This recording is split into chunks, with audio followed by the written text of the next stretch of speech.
about to listen to the Dr. Dahlia Show. Sassy, stimulating medical talk radio. Any medical advice Dr. Dahlia Wax gives on her show should not be substituted for an actual visit to your medical provider. And now, here's Dr. Dahlia.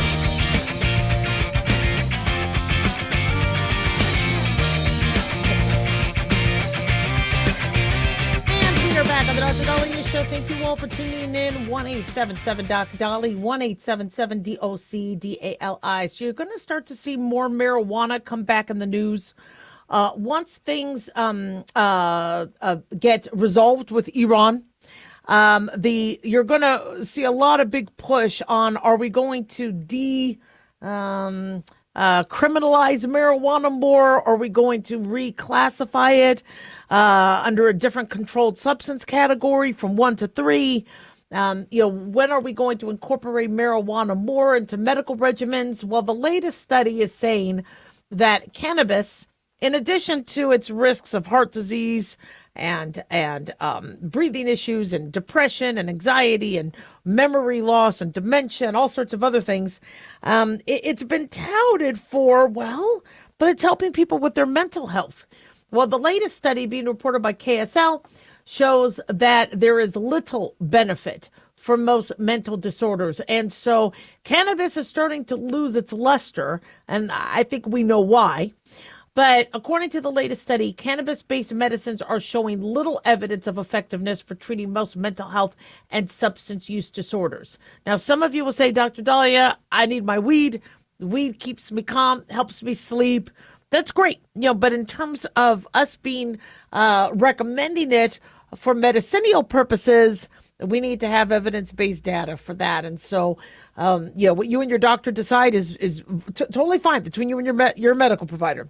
But, for non, shall we say, evidence-based, anecdotal evidence saying use this because it's going to help you with your depression, we doctors can still get sued, right?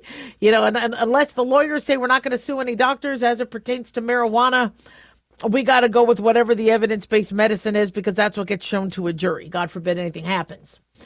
So medicine or medicinal use of cannabinoids is obviously expanding across the United States, Canada, Australia, and many people are saying that they are glad that they are having access to this because of their sleep, because of their glaucoma, because of their appetite issues, because of their anxiety. So researchers decide to look at the data. They reviewed data from 54 randomized clinical trials conducted between 1980 and May 2025 involving 2,400 participants. It was published in The Lancet, and they found when they looked at anxiety, psychotic disorders, post-traumatic stress disorder, opioid use disorder, not much benefit as it pertains to marijuana. Now, the studies are difficult to do because what is the dosing of the marijuana? What's the brand? What's the strain? How much pesticides are on it? Not all marijuana is the same. Indica versus sativa, and there's hybrids. It's not the easiest thing to study. But what I'm seeing in my patient population is many people are using it to self-medicate, and unfortunately, they get a dependence and a tolerance. So let's say it does help them temporarily. They go, I was depressed, I was anxious, I smoked some weed. It wasn't the stimulating sativa, it was more indica, and I relaxed, I was able to fall asleep. Well, that's nice. All right, but what happened the following week and the following year? And so what I'm seeing with a lot of patients is it helped them initially, but their body grew a tolerance or they couldn't get the same strain. And then now they're having nausea. Now they're feeling bad when they don't have it. Now they don't know how to fall asleep without it. Okay, well, that doesn't help our mental health. Not to mention the stuff stinks. I listen, disclaimer, full disclosure. When I tried marijuana, it did nothing for me. I don't have the cannabinoid receptors. I tried it a second time, a decade later, nothing. I don't get the whole Cheech and Chong effect with it. So I'm not a fan. However, I am, though, intrigued by my patients, and I've told you guys this, where I've had patients where prior to it becoming legalized, they would kind of keep quiet about it. And then I've had some patients where once it started to become legalized, they would talk to me about it. Although they could have always talked to me about it. That's what we doctors are here for. And I had a few patients where I'm like, you should have had diabetes. Did you use marijuana? I'm like, yeah, how did you know? And so one suspicion, nice suspicion I have, that I'm hypothesizing. The suspicion is bad, hypothesis is positive. So one hypothesis I have is for some people, the marijuana might be improving their insulin sensitivity.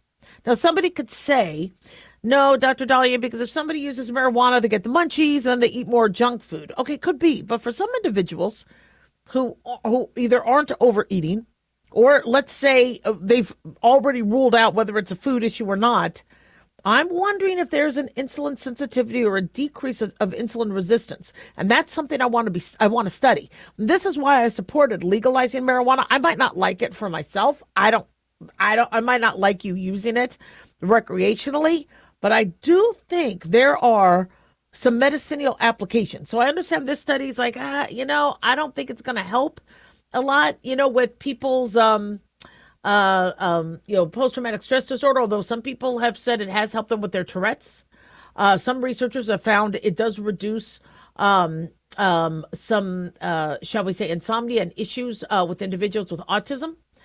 So I do believe there's a role, and we just have to figure out how to normalize, standardize the dosing or the brand or the strain. But for those people say, yeah, we need to be prescribing it and recommending it to everybody with not entirely.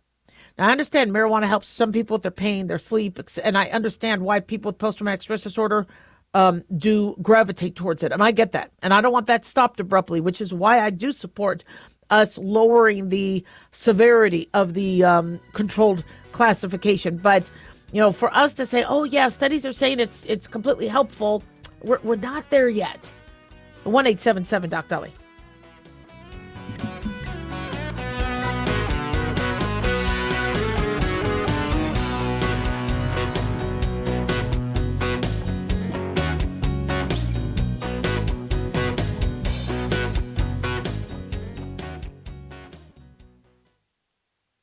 Hi guys, Dr. Dahlia here. Addictions can sneak up on us and come in many forms. Whether it's drugs, alcohol, sex, video games, porn, or something less obvious such as food, internet, or shopping, addiction can seem innocent at first and then evolve into an insurmountable evil. In our book, Addiction Basics, Caitlin Kalikas and I dive into the common addictions and provide tips for identifying and preventing these before they sneak in and take over our lives. Addiction Basics can be found on Amazon or my website, drdahlia.com. Check it out. Carl Amari here to tell you about our newest website for old-time radio lovers. It's 100radioshows.com. At this site, there are 5 old-time radio shows waiting for you to download free as our gift to you, and be sure to browse the additional 700 old-time radio shows available to you for 70% off by using the promo code RADIO at checkout. This is a limited-time offer, so log on to 100radioshows.com. That's 100radioshows.com. Hi, it's Mark Falter, host of the Financial Fitness Show. I strongly believe that no one should ever pay 1 penny more in taxes than they are legally obligated. Unfortunately, for most hardworking Americans, this just isn't the case. Why? Because most people spend more time planning next weekend's getaway than trying to ensure they're going to pay less in taxes. My financial fitness team has put together some materials that I know are going to help you. It's the Tax Savings Kit.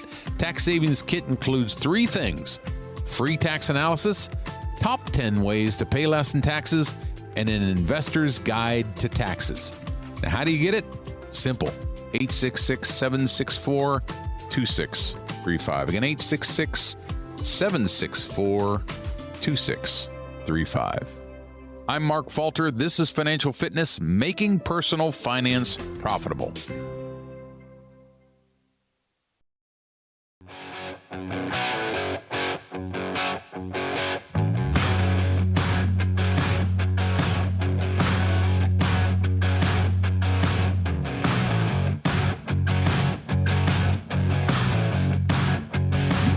We are back on the Dr. Dahlia Show. Thank you all for tuning in.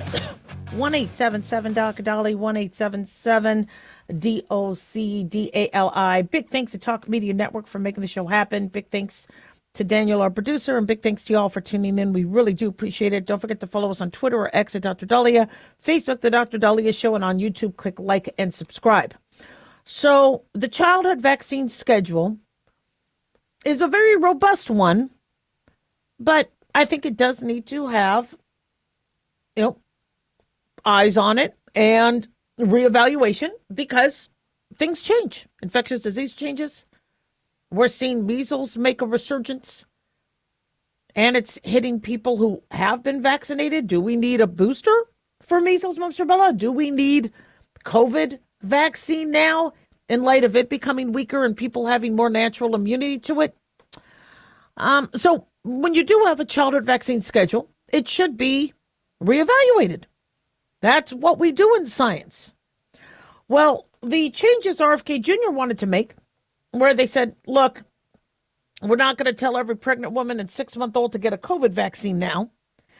Apparently, a federal judge didn't like that and decided to block HHS Secretary Robert F. Kennedy's Jr. change to the recommendations. What the hell does the judge have in terms of background, in terms of his purview? I understand RFK Jr. isn't a doctor, but he's working with doctors. He's how this judge did, where is his panel of experts? Where is he's a judge. This isn't his purview. And so it's because the American Academy of Pediatrics and other medical groups are suing Robert F. Kennedy Jr.'s recommendation to relook at what we're doing as it pertains to the COVID vaccine. Also, changes as it pertains to hepatitis A, hepatitis B, RSV, dengue, and some bacterial meningitis. Now, 200 groups, including the AMA, March of Dimes, Autism Science Foundation, announced that they would disregard the changes and still follow what the American Academy of Pediatrics want in terms of the immunization schedule. But the judge also put on hold the new members Kennedy has appointed to the committee. The Advisory Committee on Immunization Practices is what helps us decide what we're doing in terms of flu vaccine and other vaccines, which shots insurance needs to cover. The panel was supposed to meet tomorrow and Thursday. And apparently now this federal judge is blocking that meeting from happening. This is ridiculous. Okay, we want the meeting to happen because we want there to be the evaluation of what are we doing here. Now, do I support vaccines? Absolutely. Do I think the hepatitis A vaccine is a good vaccine? I do. Do I think the hepatitis B vaccine is a great vaccine? Absolutely. Do I think it needs to be given to a 12-hour-old? Or can it wait until the child has a little bit more immunity? Depends. Does the parent have hepatitis? If the parent has hepatitis, we probably want to protect that fetus right away. But if the child isn't at high risk for hepatitis, maybe we could wait till their immune system just starts to get used to the outside world a little bit longer. I recommend that it be a choice between that doctor, that obstetrician, the parents, and that these vaccines aren't just universal, saying, I don't care what your kid has, everybody gets it, but more precise. Weren't we all about precision medicine? Isn't that what Obama wanted? So I'm a little confused. The hepatitis B vaccine is recommended, but RFK Jr. said, and their doctors on the ACIP had said we might not have to necessarily give it while they're in the hospital. Now, many of you have asked why. Why are we giving a 12-hour-old their first vaccine? Well, there were a couple reasons for that. One is hepatitis B used to be a lot more prevalent. And so if we didn't have time to discern if that child was exposed because of mom or parents. They wanted to give the child the protection as early as possible because hepatitis B could affect the liver, could affect a variety of bodily processes, not to mention put that child at risk for cancer later. So we wanted to protect against it. Also, the vaccine, the hepatitis B vaccine, is given at 1 month or given in a series of 3. And so many doctors were going, well, gosh, these parents are going to just flip that they have another vaccine. So maybe we could shift the schedule a little bit so that they get one out of the way at the hospital before, and then get their 1 month and then their 6 month, or their 2 month and then their 6 month. And so, it was, because remember the Gardasil vaccine came out, a lot of parents were like, not another one. So they thought that would maybe increase compliance a little bit and ensure that individuals, babies who could have been at risk for hepatitis B, get it early. But now that we are able to identify very early on if mom has hepatitis B or not, I think it should be a choice. Do you want your child to get the Hep B vaccine right away? Or do you want to wait till they're at the 2 month mark to get their first? And let it be a choice. With both my boys, because we almost lost them, either throughout the pregnancy or in the delivery, I said, don't be giving them any, you could give them their vitamin K, but no hepatitis. Don't be giving them their hepatitis shots. We'll do it when they're, when they're a little older. And so I understand why parents are a little concerned. Does that mean we have to have a federal judge come in and now block any progress on the vaccine meetings? This is so political. One of the reasons why RFK Jr. is doing this is because a lot of parents, especially after COVID and the COVID vaccine debacle, said, you want to know what? I'm just not trusting the CDC anymore. I am not trusting your recommendations. And now I'm having a lot of parents ask me, how do they know that nurses aren't injecting the child without them knowing? So apparently we've had some parents that are concerned that there's such bias against those who are a little hesitant and who want to wait till the child is 2 months old, that the hospital is going to inject the baby without them knowing. The hospital cannot. Nobody should be doing that. And now that everything has to be documented, that would take a lot of criminality and, for any staff to do that. So I do not believe that is a threat. But I know a lot of parents are concerned about that. With the way we see the world acting as it pertains to what America's doing. Meanwhile, most of the other countries don't necessarily, mass vaccinate for hepatitis A and hepatitis B and or dengue. They're not mass vaccinating, for those. They're doing the polio, the MMR, the tetanus, the Hib, the Prevnar. So how I look at it is, I think the vaccines have kept our kids healthy. I do believe, however, vaccines do have side effects. And some of them, albeit rare, do need to be explained to parents when they make these decisions. And they do need to have access to the data. Do I think vaccines cause autism? No. Do I think some children might have had a neurological side effect to some of their vaccines? Yes, that has been documented. That might look autism-like, but not truly autism. And so the rare side effects is what makes parents a little concerned, and they have every right to be concerned because this isn't just one shot. These kids are getting multiple injections, anywhere from 70 to 120 in their childhood. That's a lot of injections. And so, we do need to reevaluate, decide who needs the intervention and who doesn't. It's fascinating to me where, I'll say, I think, most of us should be screened for thyroid issues, should have ultrasounds, should have, I think, men should be screened for osteoporosis. No. We don't want to do too much. It'll do harm. Well, I think we should be screening for prostate cancer. No, no, no, no, no, no. If you screen too much, if you do too much, it's not cost effective and it could do harm.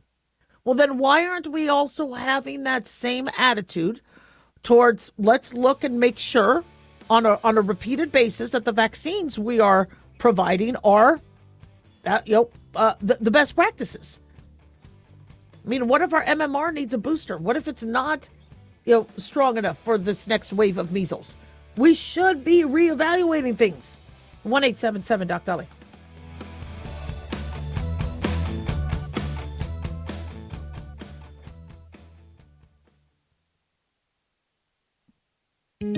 Looking for a gift that can actually help secure someone's future? It's Mark Falter's new book, Common Sense Income Strategies. It makes the perfect gift for that special someone in your life. Mark has helped thousands of hardworking Americans secure their financial future by using time-tested strategies that continue to create wealth, whether the market is up or down. Strategies that will make perfect sense once you take the time to read this powerful book. Common Sense Income Strategies brings to you what Mark has been teaching in person and talking about on the radio for decades. You've worked too long and too hard not to see the fruits of your labor. To learn how to receive your free copy, call 866-764-2635. That's 866-764-2635. Secure your future with Common Sense Income Strategies by Mark Falter. Again, to learn how to receive your free copy, call 866-764-2635. That's 866-764-2635.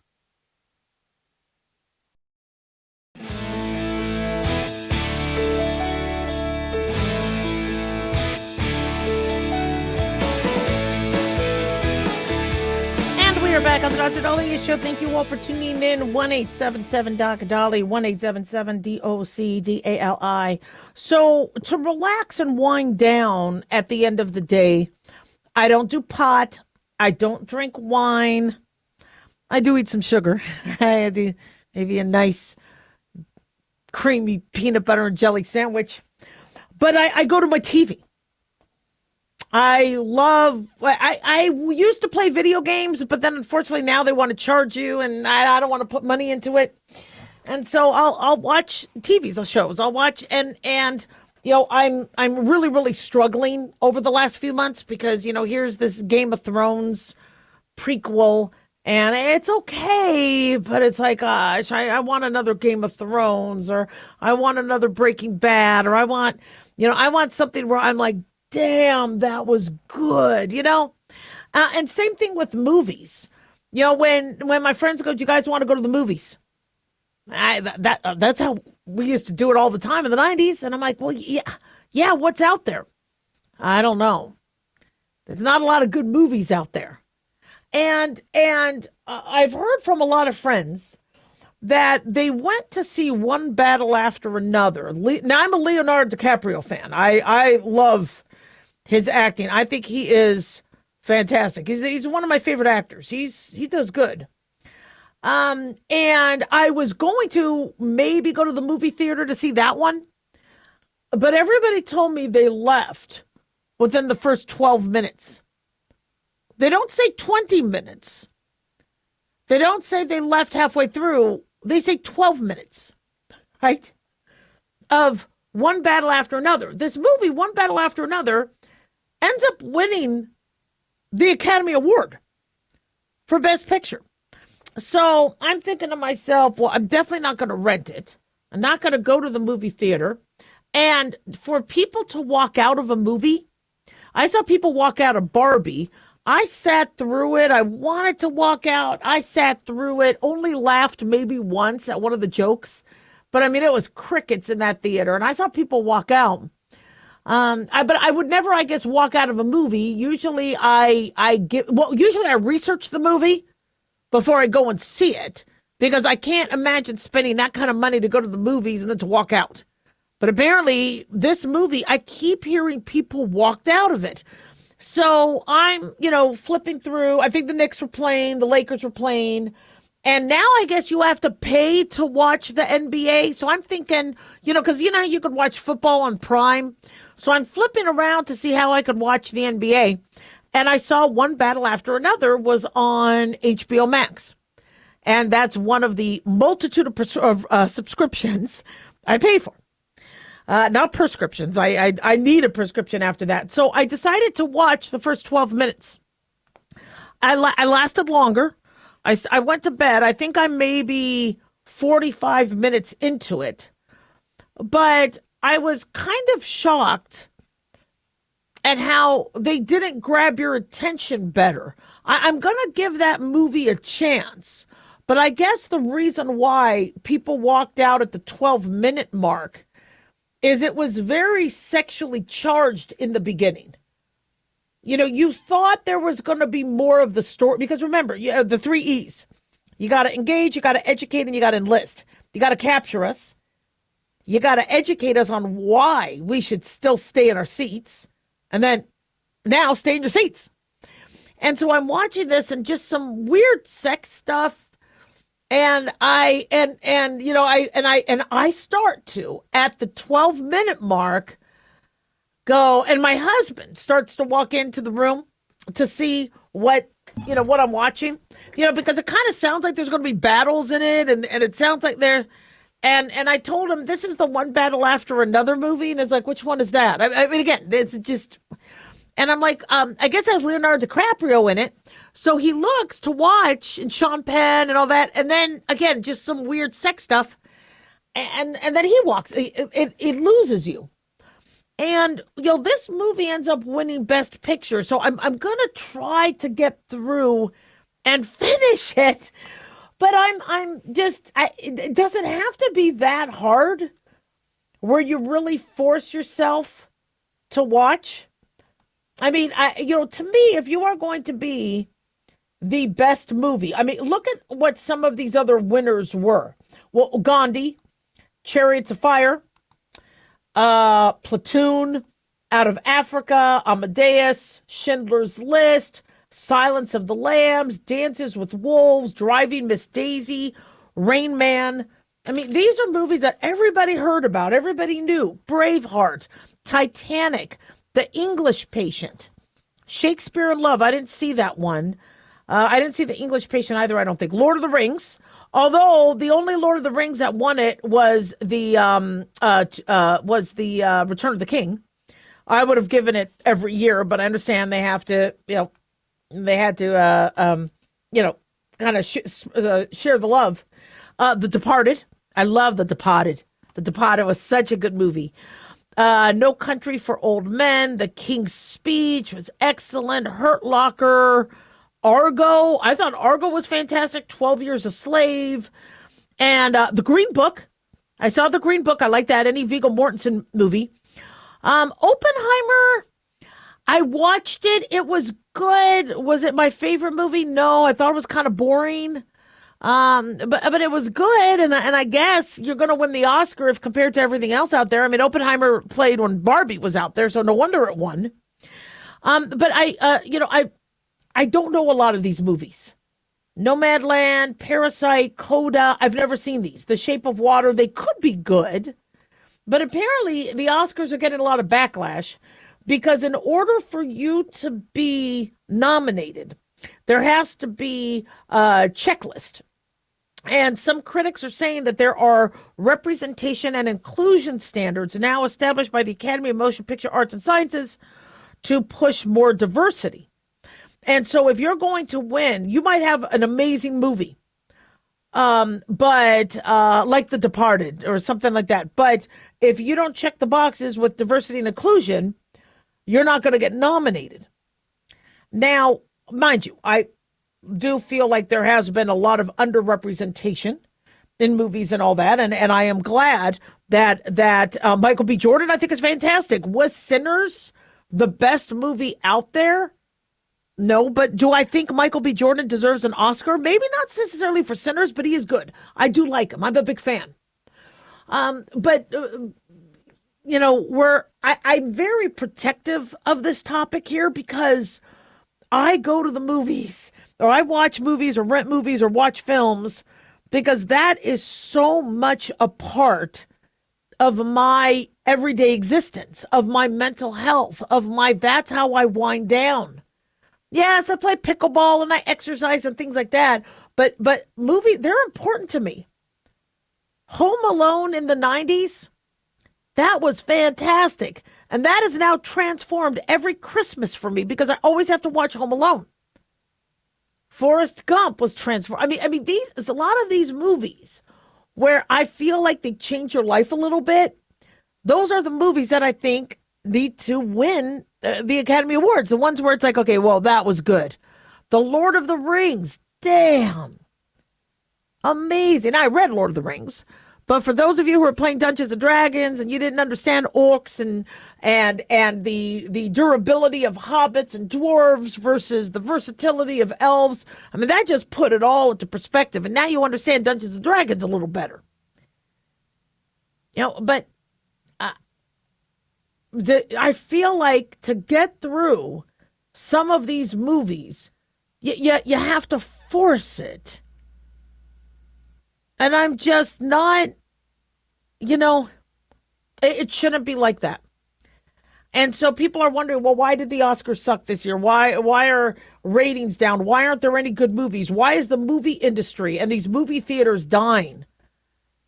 I mean, just put good stuff in there. Entertain us. And it might not always be, about politics. And it might not always check the boxes. But I think you're going to, catch more bees with honey. The 1-877 Doc Dolly, don't go away.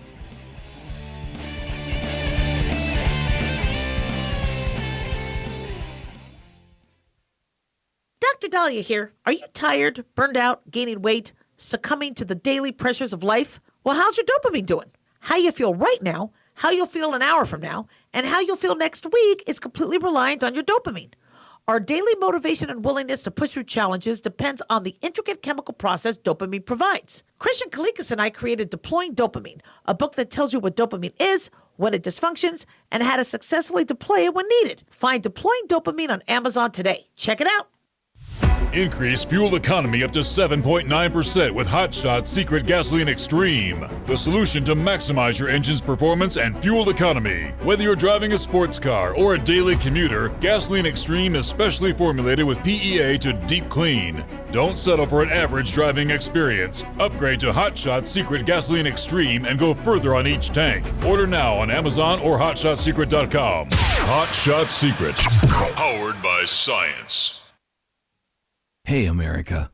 How tired are you of mainstream corporate media's biased narratives and manipulated news?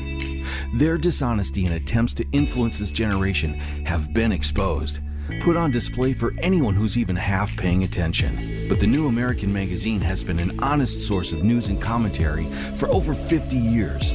This is your opportunity to receive the stalwart of principled journalism at a deep discount. Picture a beautifully published magazine arriving at your doorstep twice a month, packed with insightful stories written with integrity. It's also available digitally on the New American's mobile app. Get up to speed with intelligent coverage from a freedom perspective. Right now, for a limited time, the New American is available to radio listeners at a 25% discount on a new subscription. Visit thenewamerican.com/radio25 and receive 25% off. Subscribe today at thenewamerican.com/radio25.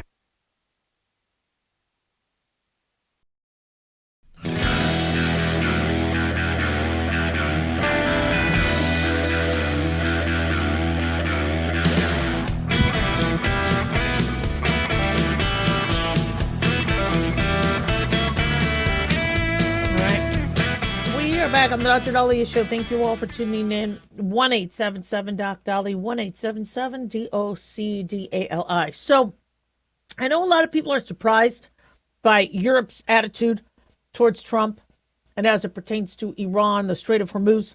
I'm not surprised. I think Europe, if you thought Hollywood was trying to always play it politically correct and safe and try to please the woke, Europe is that on steroids. And so I'm not surprised. And to deal with Iran, who has been killing Americans and funding terrorism for decades, the current Iran regime, and nobody was doing anything about it. Europe wasn't.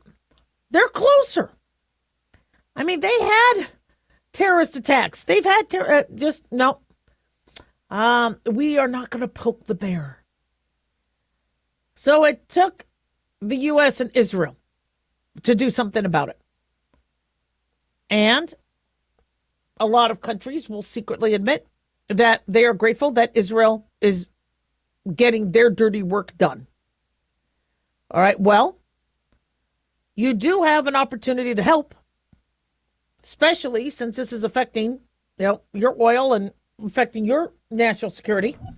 And no, well, we don't know if it's going to help us politically if we support Trump or if we don't, or if we. And so Donald Trump has now, looked at NATO and other allies saying, look, if you don't want to get involved, we no longer need or desire the NATO's countries' assistance. We never did. And truthfully, the U.S. doesn't. Israel doesn't. I think the U.S. and Israel can handle Iran by themselves. But it would be nice to see some common sense and some support when what's going to happen, if this evil regime is overthrown for good, is it's going to make Europe safer. It's going to make the Middle East safer. So what would be really, really nice would be acknowledgement of that. But many, I guess, of their officials within the European Union was like, well, Iran was not a threat to us. Okay. See, with NATO, you mess with one of us, you mess with all of us. So, of course, NATO countries are like, well, and it all depends on how the media is pushing it. On one end, they're pushing it as okay, well, Trump wants the Nobel Peace Prize. Trump has nothing better to do. He just wants to start war, so he just started this, and he's going to draw us all into this conflict, and we're not going to bite. On the other end, it's Iran has been brewing. Building a nuclear weapon is such a growing threat. If you were a Monday morning quarterback of World War III, you would be like the 20 teens and the 2020s were the time for people to act, and they didn't. And here's Trump and Israel going, this is our shot. This is the time we need to do this, or we are looking at a very powerful and evil nuclear Iran. Now that's how I see it. And that's how I think a lot of people see it. But the problem with the EU and these countries and all that is they're all run by politicians. And the number one concern politicians have is their own ass. They should be about how to keep us safe. And what makes Trump so valuable in this realm is he doesn't have to be reelected. I mean, he's on this earth maybe another couple decades if if his health allows. But if that and God willing, but he doesn't have to run again. So now his goals are, what can I do to ensure that things are safer? Secure the border, get criminals out. He wants the legacy. And for those people going, well, he just wants the Nobel Peace Prize. He just wants a war. Okay, let's say from a superficial standpoint, that's what he wants. Let's say. All right, well, why does he want the Nobel Peace Prize? What does that represent? It represents him trying to bring peace. See, what Trump wants, and I think it's pretty apparent, whether you're a psychologist or not, is that he wants his legacy remembered as one of the most influential, dominant figures in history that made this world better and made America better. That's what he wants. He is furious that his first 4 years was almost erased with Biden coming in. And he saw how quickly his legacy, where people were thinking it was the best president ever, to people say, well, he was the worst president. So now he comes back going, this is what Americans wanted. And we're going to make sure some of these things are more permanent. That wall is going to be built. We are going to ensure that elections are not going to be full of fraud. We're going to make sure that Iran doesn't have nuclear capabilities. And as everybody has said in his administration, which I agree with, once Iran, annihilates Israel, God forbid, they're not going to go, okay, let's go bask in the sun. They're going to expand. And then what about the UAE, Saudi Arabia, Bahrain, Iraq? What? And the funny thing is these other countries know. These Middle Eastern countries, they're smart. They know. They could easily go, you know what, Iran, we're going to help you. We're going to go and attack Israel for you and help. No. They know. And they're hoping that America and Israel are successful with this because they know what Iran can do. Iran is helping Russia fight Ukrainians. Iran is supplying, oil to China. Most of these countries know that Iran is playing a very pivotal role. And so, seeing that European countries, and then now I guess one of the, I forget his name, had just, I think Joe Kent resigned as the director of U.S. National Counterterrorism Center.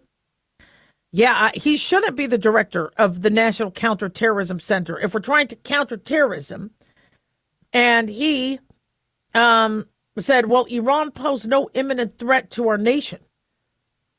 Well, then let's look at all the volumes and volumes of evidence of their terror plots, their assassination attempts, and let's say this person thinks that he is accurate from a very literal standpoint.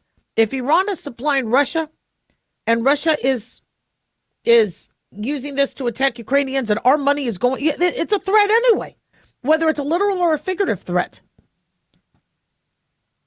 And I'm not saying every bad regime needs to now be, we need to start a war over every regime. But I really do believe that the best defense is offense.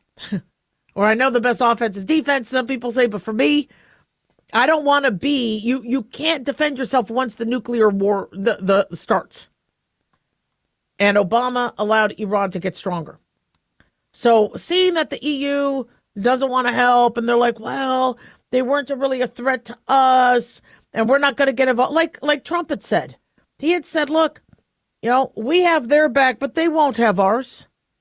And we're seeing that. But for those people that are unhappy about the war, use this, the silver lining then, for those of you who are unhappy about the Iranian evil regime being overthrown, look at this as a learning time where you're, a great lesson in, will other countries have our back? Will other countries stand up? No. 1-877 Dr. Dolly.